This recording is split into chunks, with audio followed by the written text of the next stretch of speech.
Whoa. I'm running short of words right now, but I cannot afford this because I have to speak. Thank you so much for all the love, for all the warmth. Thank you for accepting me. Thank you very much.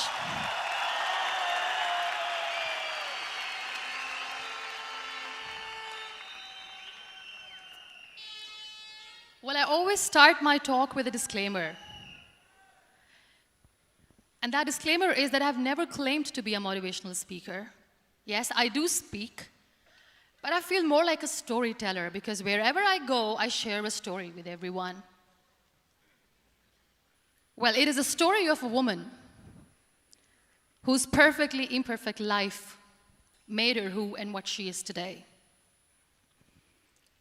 It's the story of a woman who, in pursuit of her dreams and aspirations, made other people realize that if you think that your life is hard and you're giving up on that because you think your life is unfair, think again.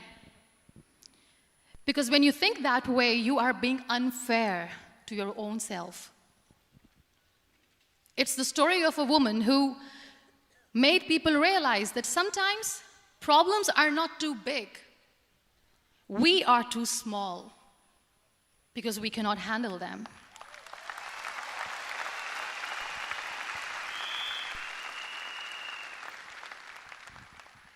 It is the story of a woman who with time realized that real happiness doesn't lie in success, money, fame.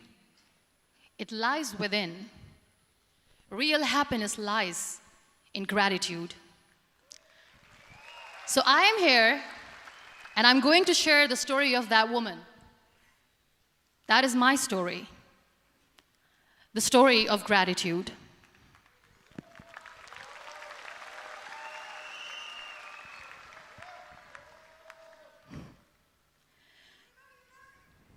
I love you too. I love you all. I believe in the power of words.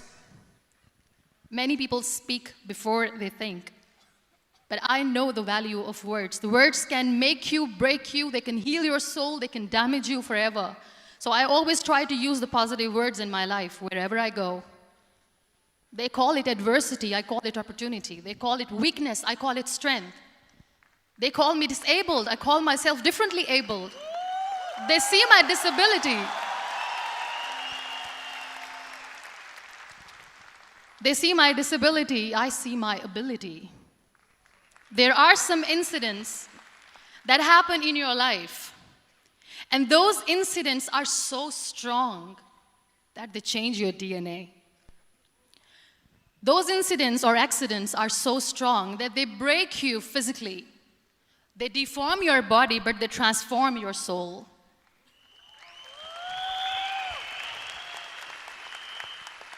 Those incidents break you, deform you, but they mold you into the best version of you. And the same thing happened to me. And I'm going to share what exactly happened to me.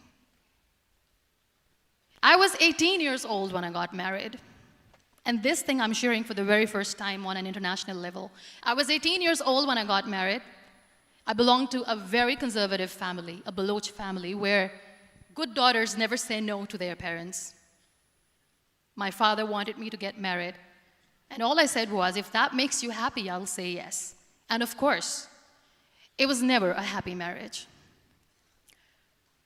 Just about after 2 years of getting married, about 9 years ago, I met a car accident. Somehow my husband fell asleep and the car fell in the ditch. He managed to jump out, saved himself. I'm happy for him.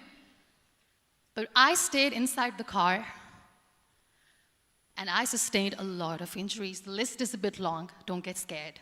I'm perfectly fine now. Radius ulna of my right arm were fractured. The wrist was fractured. Shoulder bone and collarbone were fractured. My whole rib cage got fractured. And because of the rib cage injury, lungs and liver were badly injured. I couldn't breathe. I lost urinary bowel control. That's why I have to wear the bag wherever I go. But that injury that changed me and my life completely as a person and my perception towards living my life was the spine injury. 3 vertebrae of my backbone were completely crushed, and I got paralyzed for the rest of my life. So this accident took place in a far-flung area in the outskirts of a very small province, Balochistan, where there was no first aid, no hospital, no ambulance. I was in the middle of nowhere in that toppled car. Many people came to rescue. They gave me CPR. They dragged me out of the car. And while they were dragging me out, I got the complete transection of my spinal cord. And now there was this debate going on. Should we keep it here? She's going to die. Where should we go? There is no ambulance. There was this 4-wheeler Jeep standing in the corner of the street. They said, put her in the back of the Jeep and take her to the hospital, which is 3 hours away from this place. And I still remember that bumpy ride. I was all broken. They threw me at the back of the Jeep and they rushed me to the hospital. That is where I realized that my half body was fractured and half was paralyzed. I finally ended up in a hospital where I stayed for 2.5 months. I underwent multiple surgeries. Doctors have put a lot of titanium in my arm. There's a lot of titanium at my back to fix my back. That's why people in Pakistan call me the Iron Lady of Pakistan.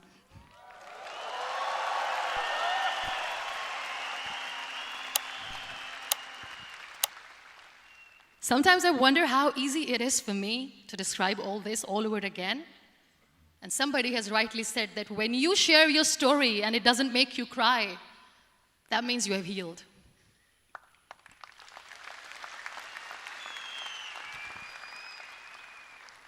Those 2.5 months in the hospital were dreadful.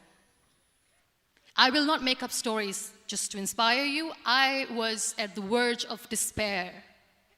One day, doctor came to me and he said, well, I heard that you wanted to be an artist, but you ended up being a housewife. I have a bad news for you. You won't be able to paint again because your wrist and your arm are so deformed, you won't be able to hold a pen again. And I stayed quiet. Next day, doctor came to me and said, your spine injury is so bad, you won't be able to walk again. I took a deep breath and I said, it's all right.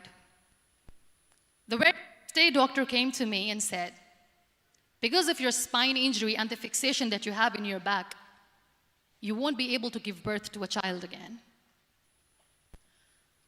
That day, I was devastated. I still remember, I asked my mother, why me? And that is where I started to question my existence. Why am I even alive? What's the point of living? I cannot walk, I cannot paint, fine, I cannot be a mother. And we have this thing in our heads, being women, that we are incomplete without having children. I am going to be an incomplete woman for the rest of my life. What's the point? People are scared. They think I will get divorced. What is going to happen to me?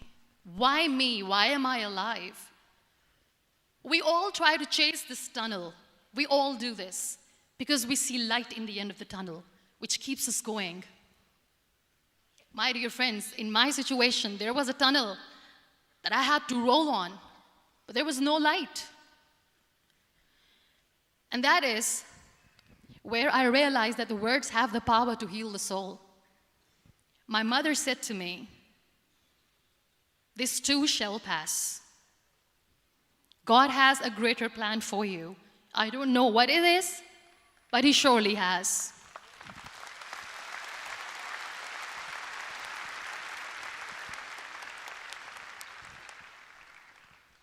And in all that distress and grief, somehow or the other, those words were so magical that they kept me going. I was trying to put that smile on my face all the time, was hiding. It was so hard to hide the pain, which was there. But all I knew was that if I will give up, my mother and my brothers will give up too, I cannot see them crying with me.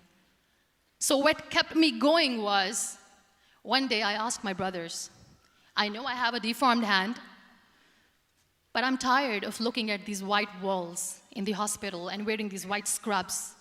I'm getting tired of this. I want to add more colors to my life. I want to do something. Bring me some colors. Bring me some small canvas. I want to paint. So the very first painting I made was on my deathbed, where I painted for the very first time. It was not just an art piece or just my passion. It was my therapy.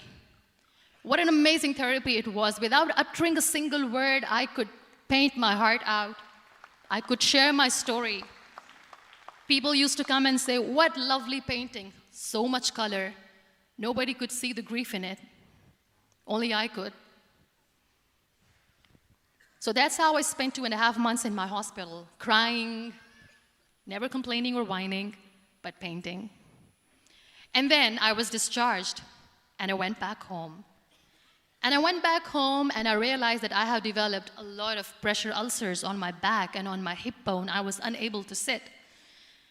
There were a lot of infections in my body, a lot of allergies. So doctors wanted me to lie down on the bed straight for not 6 months, for not 1 year, for 2 years.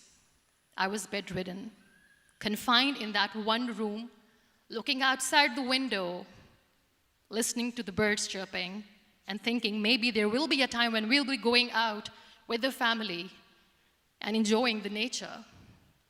That was the time where I realized how lucky people are, but they don't realize. That is the time where I realized that the day I'm going to sit, I'm going to share this pain with everyone to make them realize how blessed they are, and they don't even consider them lucky. There are always turning points in your life. There was a rebirth day that I celebrated. After 2 years and 2.5 months, when I was able to sit on a wheelchair, that was the day when I had the rebirth. I was a completely different person. I still remember the day I sat on the wheelchair for the first time, knowing that I'm never going to leave this, knowing that I won't be able to walk for the rest of my life. I saw myself in the mirror, and I talked to myself. And I still remember what I said. I cannot wait for a miracle to come and make me walk. I cannot sit in the corner of the room crying, cribbing, and begging for mercy because nobody has time. So I have to accept myself the way I am. The sooner, the better. So I applied the lip color for the first time.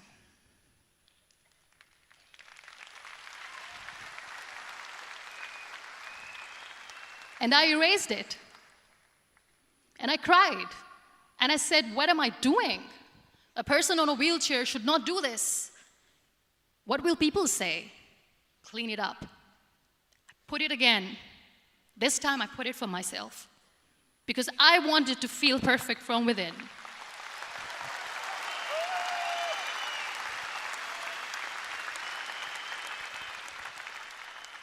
And that day I decided that I'm going to live life for myself. I am not going to be that perfect person for someone. I am just going to take this moment and I will make it perfect for myself. And you know how it all began? That day I decided that I'm going to fight my fears. We all have fears. Fear of unknown, fear of known, fear of losing people, fear of losing health, money. We want to excel in career, we want to become famous, we want to get money. We are scared all the time. So I wrote down one by one all those fears. And I decided that I'm going to overcome these fears one at a time. You know what was my biggest fear? Divorce. I couldn't stand this word. I was trying to cling on to this person who didn't want me anymore, but I said no. I have to make it work. But the day I decided that this is nothing but my fear, I liberated myself by setting him free. And I made myself emotionally so strong that the day I got the news that he's getting married, I sent him a text that I'm so happy for you and I wish you all the best. And he knows that I pray for him today.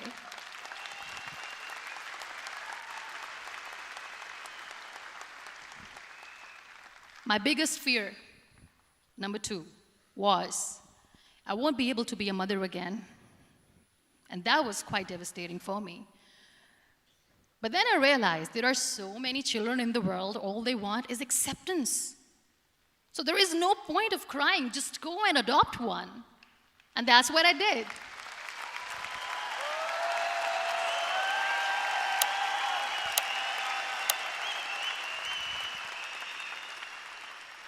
I gave my name in different organizations, different orphanages. I didn't mention that I'm on a wheelchair, dying to have a child. So I just told them that this is Muniba Mazari and she wants to adopt a boy or girl, whatsoever, but I want to adopt a kid. And I waited patiently. 2 years later, I got this call from a very small city in Pakistan. I got a call and they said, "Are you Muniba Mazari? There is a baby boy and would you like to adopt?" And when I say yes, I could literally feel the labor pain. I said, yes, yes, I am going to adopt him. I am coming to take him home.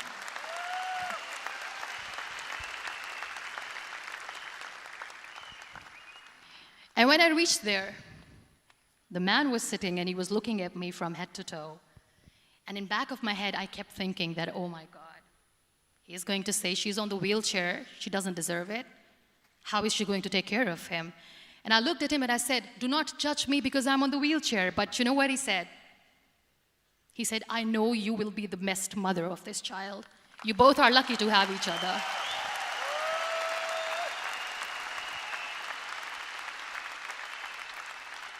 And that day, I was 2 days old, and today he's 6.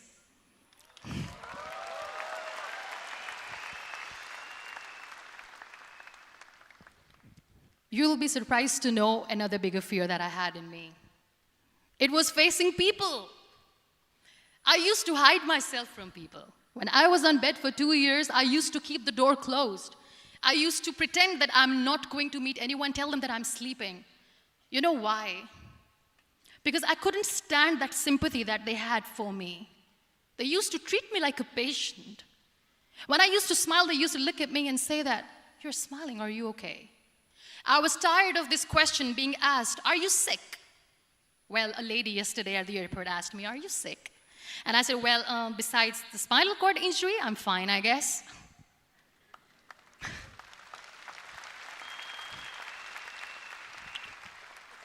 But those are really cute questions. They never used to feel cute when I was on the bed.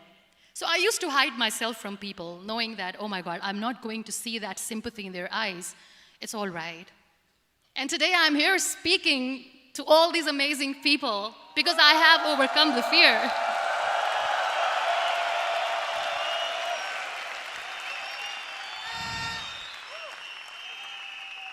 You know, when you end up being on the wheelchair, what's the most painful thing?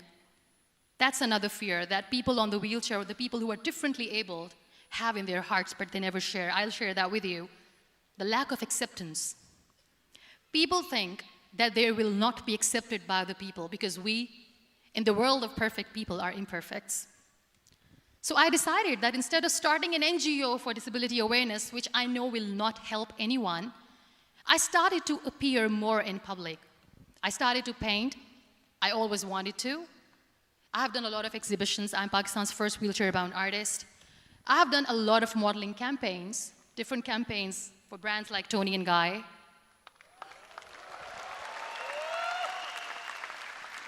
I have done some really funny, breaking the barriers kind of modeling. There was this one by the name Clown Town where I became a clown because I know that clowns have hearts too. And then I also decided that if I really want to make the difference, I am not going to let people use me for their polio campaigns where they will make you a victim and an emblem of misery and mercy and will say that, you know what, give polio drops to your children or they'll become like this girl. I decided that I'm going to join the national TV of Pakistan as an anchor person. And I've been doing a lot of shows for the last 3 years.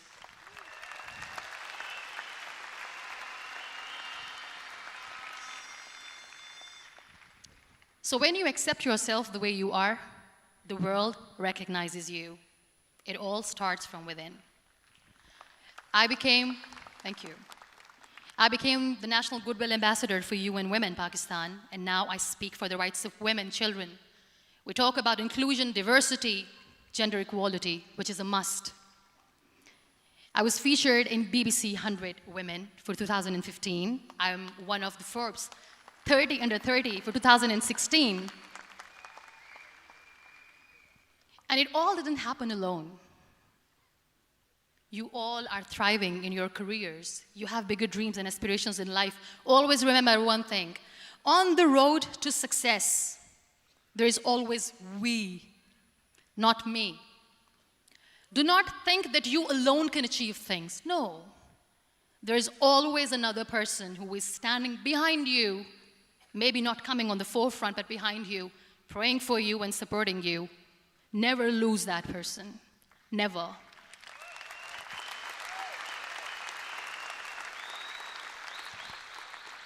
No matter how much I say that I couldn't find a hero, so I became one, I still want to recognize those 3 people in my life who literally changed my life completely, and I get inspiration from them every single day. Waleed Khan. Many people know about the terrorist attacks in Pakistan. We have lost many people.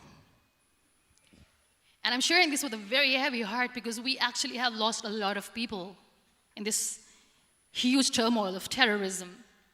These people are barbarians. They do not see people. They're even worse than animals. They have killed people in mosques. They have killed people in churches, temples, even in schools. There was this terrorist attack in Army Public School, Peshawar, where these terrorists entered in an examination hall and they killed our children. And in that attack, that day, this beautiful boy, Waleed Khan, who was my hero, my real life hero, was the proctor who was taking care of the students, was keeping an eye on the students. Those barbarians shot him 3 times in the face, 5 times on his body, and he fell down. I was asked to give a talk in the school after a week of that terrorist attack. With a very heavy heart, I went there and I spoke. We sang a few national songs. I thought that maybe I've done my part, but deep inside, it was killing me. I could see children injured. I could see children sitting on the wheelchairs, looking at me, wondering, what next? What was our fault? Just because we were here to give examination, we have been shot. So many people, so many children lost their friends. Their classrooms were empty. The next day they went to the classroom. So this kid, Waleed Khan, I was asked that he is in a hospital right now, and you have to go and see him and motivate him and tell him that it's going to be okay. And when I saw Waleed Khan coming on the wheelchair for the first time in front of me, face was all deformed. His leg was fractured, his arm was fractured. He couldn't talk, he lost his teeth. He cannot sneeze, he cannot smell. He cannot eat. And I kept thinking, what should I say? That everything is going to be all right? No, nothing is all right. And while I was juggling with the words, what to say, what not to say, this beautiful child, Waleed Khan, came to me and he said, "Are you Muniba Mazari?" I said, "Yes." He said, "Baji, let's take a selfie."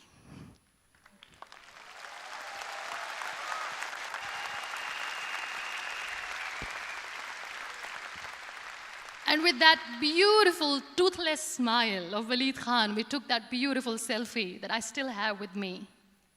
I don't share that here because he was in a very bad shape that time. And that is where I realized that when I was thinking too much about his deformities, he's happy with himself. He doesn't even care. Because today he goes in the same school, and when somebody asks him that what happened to your face, why so many scars, you know what he says? "These scars are my medals and I wear them with pride."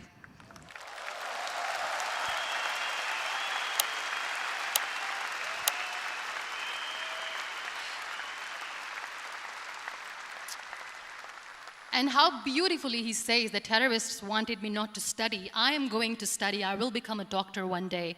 And this is my way of taking revenge from those terrorists. Another real-life hero, of course, my son. His name is Nile, N-I-L-E, River Nile. I learned so much from this kid. The first and foremost thing is patience. How to be patient when you know that your mother cannot walk, when you know that your mother is different from the other women, when you know that your mother cannot go out and play with you, how to stay calm. He loves football. And when we got the very first football, he was 4 years old. He was super excited. I still remember he came in the room and he said, "Mom, let's play football." And he kept the ball in my feet. And he said, "Let's kick it." And that day I felt disabled. I said, "I cannot kick the ball." And I was down with the same face. He looked at me and he said, "Well, that's all right. Your legs are not working, but your hands do. Let's play catch the ball."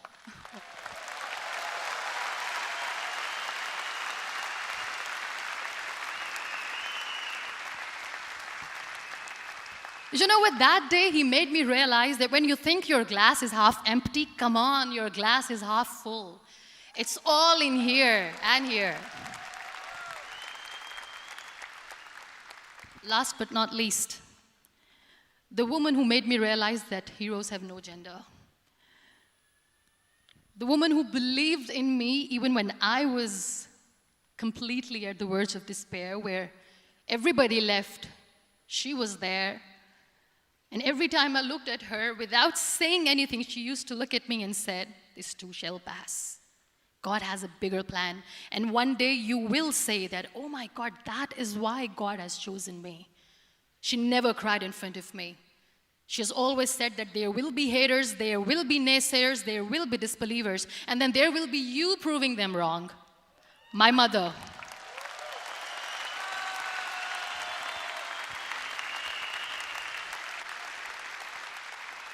Whatever I am today, I'm nothing without her.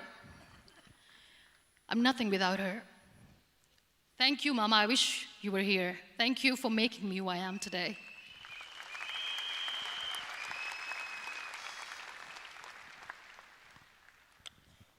You know what? We human beings have a problem. Out of many problems, there is one more, and this is a self-created one. We always expect ease from life. We have this amazing fantasy about life. This is how things should work. This is my plan. It should go as per my plan. If that doesn't happen, we give up. So my dear friends, let me tell you one thing. I never wanted to be on the wheelchair. Never thought of being on the wheelchair. I was always aspiring to do bigger things, but had no idea that for that I have to pay the price to be where I am today. It's a very heavy price. This life is a test and a trial, and tests are trials are never supposed to be easy. So when you are expecting ease from life, and life gives you lemons, then you make the lemonade, and then do not blame life for that, because you were expecting ease from a trial. Trials make you a stronger, better person. Life is a trial, and with time you realize that.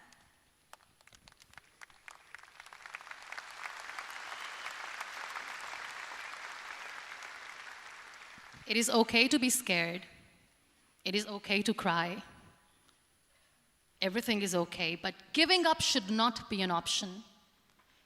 They always say that failure is not an option. Failure should be an option, because when you fail, you get up, and then you fail, and then you get up, and that keeps you going. That's how humans are strong.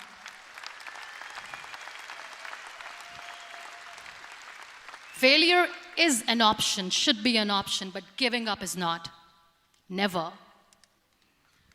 We have this thing in minds. We call it perfection. We want everything perfect. We want ourselves to be perfect. There is this image in our head about everything. Perfect life, perfect relationships, perfect career, perfect amount of money that we need to earn no matter what. Nothing is perfect in this world. We all are perfectly imperfect, and that is perfectly all right. That's all right. We were sent here not to become the perfect people. Those people who tell you how to look perfect, even those people are imperfect. Trying to fight this fear of looking imperfect. I used to be perfect. I still remember.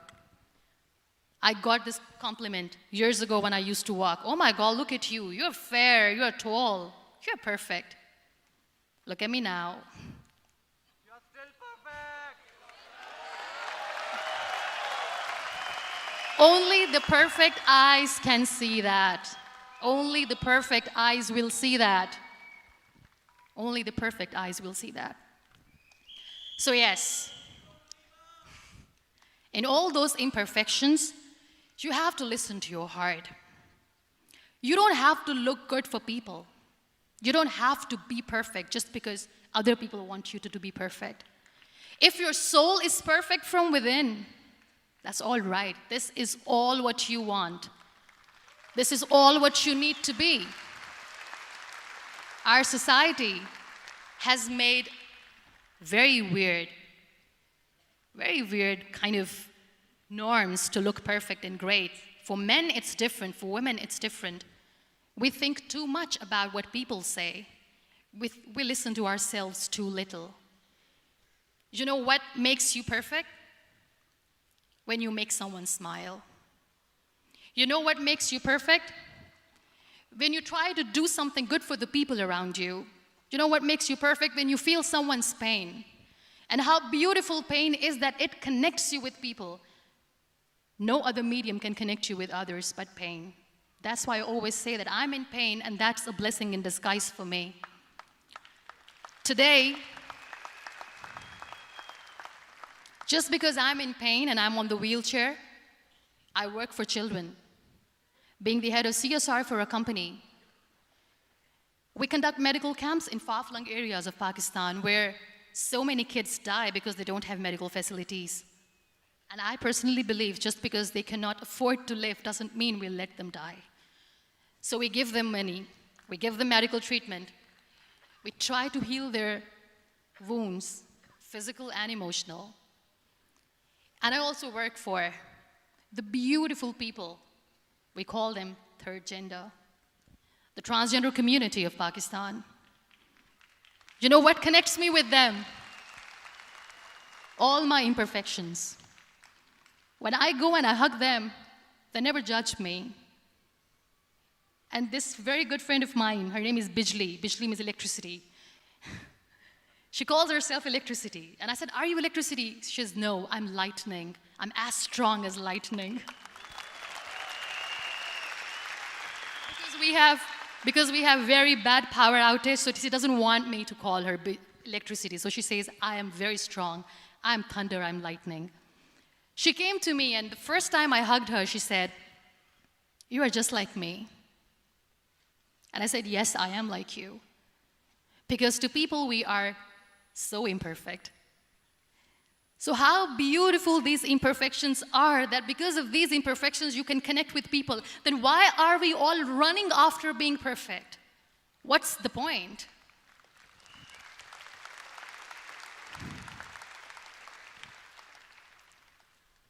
Every time I go in public, I always smile.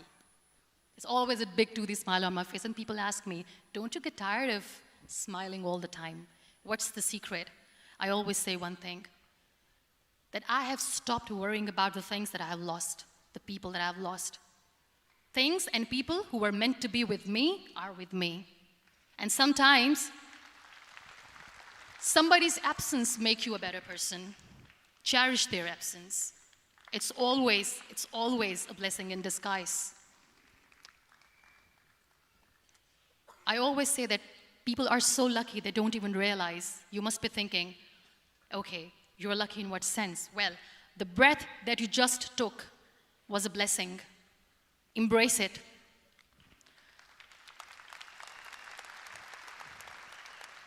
There are so many people in the world who are dreaming to live a life that you are living right now. You have no idea. Embrace each and every breath that you are taking. Celebrate your life. Live it. Don't die before your death. We all die.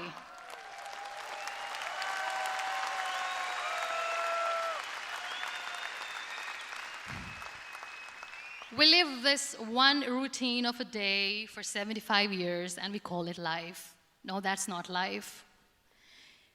If you're still thinking why you have been sent here, if you're still juggling with the concept of why you are here, you haven't lived yet. You work hard, you make money, you do it for yourself. That's not life. You go out, you seek for people who need your help, you make their lives better.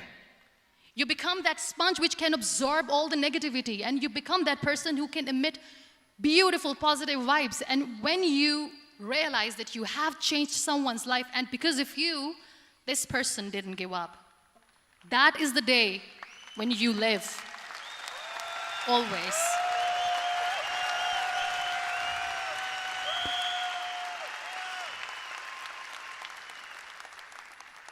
We were talking about gratitude, why I smile all the time. I cry all night when nobody sees me, because I'm a human and I have to keep the balance. And I smile all day because I know that if I will smile, I can make people smile. That keeps me going.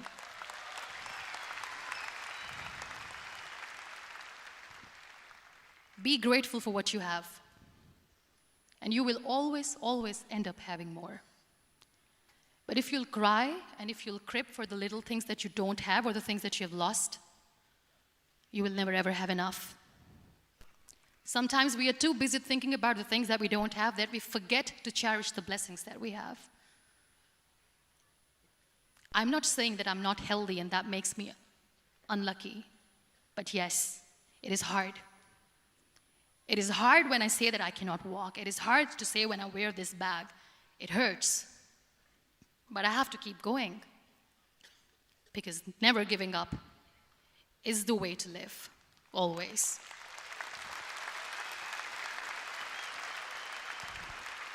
So I'll end my talk on a very short note.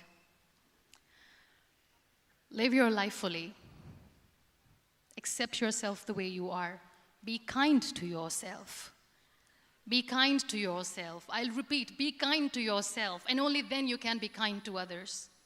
Love yourself and spread that love. Life will be hard. There will be turmoils, there will be trials, but that will only make you stronger. Never give up. The real happiness doesn't lie in money or success or fame. I have this all, I never wanted this. Real happiness lies in gratitude.